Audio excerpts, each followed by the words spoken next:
this third video of our 5-part series, we're talking about what happens when you pass and you don't have your papers in order. Believe me, it's not fun for the loved ones you leave behind. Let's take a listen. So Erica, as we are thinking about our future, right, death is something that's going to impact everyone, whether it happens to you or it happens to somebody you know. Nobody comes out of this alive. We have to be, or we should be mindful, I should say, of what happens after we're no longer here. And it can really wreak havoc within families and create arguments and create a lot of stress. People just, stop talking to each other because of, hey, dad's household, mom didn't want this, et cetera, et cetera. What are, either some stories that you can share with us of what you've seen firsthand, or what suggestions would you have for kind of stressing to people, get this done now while you can still think clearly, get this done before something happens, get this done so you don't have to leave this horrible aftermath? The people who have been honest and forthright with their family about what they're doing about their property are the ones who maximize their value for themselves going forward and maximize their value for their heirs. There's a absolute correlation between people who are getting along and are knowledgeable about how distributions will be made and the amount of money that's available, because otherwise it's eaten up in attorney's fees, it's eaten up in court costs, and there are substantial expenses that people can lose by. If you think about people like Prince or Aretha Franklin, both of whom had tremendous wealth and who didn't have a will, hadn't done any kind of estate planning at all, it took a substantial amount of money to figure out the distribution on that, because you had to locate all of the heirs, you had to locate all of the assets. If somebody thinks about it in advance, and again, it's really hard to do. It's hard for people to wrap their heads around. I know that I struggle with it myself. I have a will.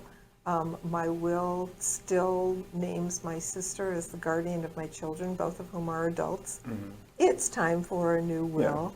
Yeah. But we have difficulty making those decisions. It's somewhat easier when our children are young, because we know we want to make sure that they're taken care of.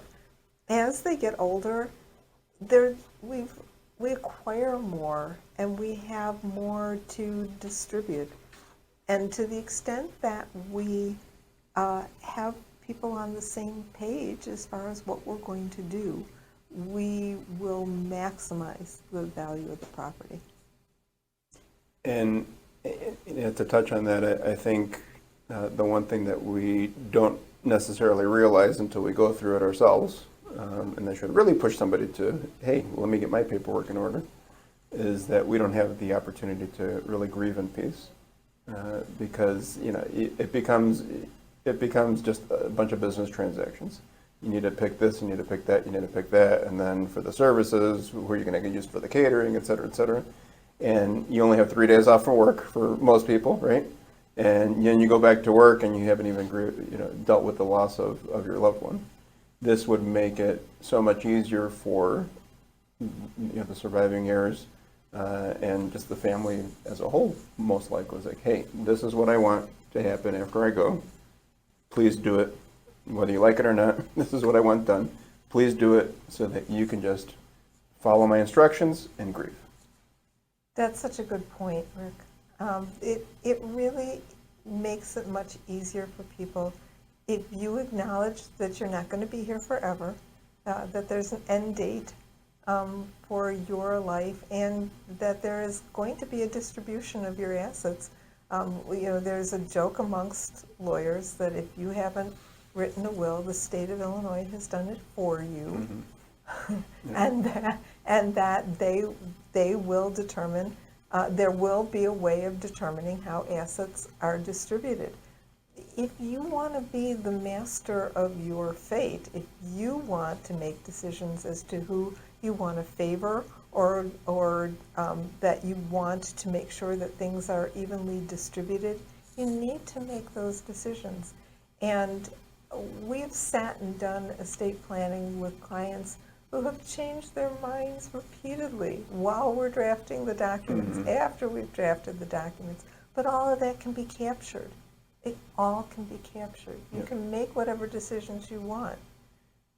And it's still a whole lot cheaper to pay an attorney to capture that than it is to have the family fight about it afterwards. You've just allowed your estate to be eaten into if there's going to be a fight. And it's important to stress that it can be changed, right? So, Yeah. It's just because you prepared this document doesn't mean Till 1 you year die. later, 10 years later, things change. You can modify it. Till you die. And and they are really difficult decisions because I did it myself. And what happens what happens if your children go before you? And questions like that are things you don't even want to think about. Right, exactly. But you're just so much better off doing it yourself, getting it on paper. Life happens, and it's best to be prepared. If you found this video to be informative and helpful, make sure you show some love and hit the like button. Be sure to subscribe and click the bell so you can catch our next video, where we'll be talking about how to choose the right attorney to represent you so you can truly rest in peace. If there's something you feel that we didn't cover, or you have a comment or question, feel free to leave it below. Thank you so much for watching, and we'll see you next time.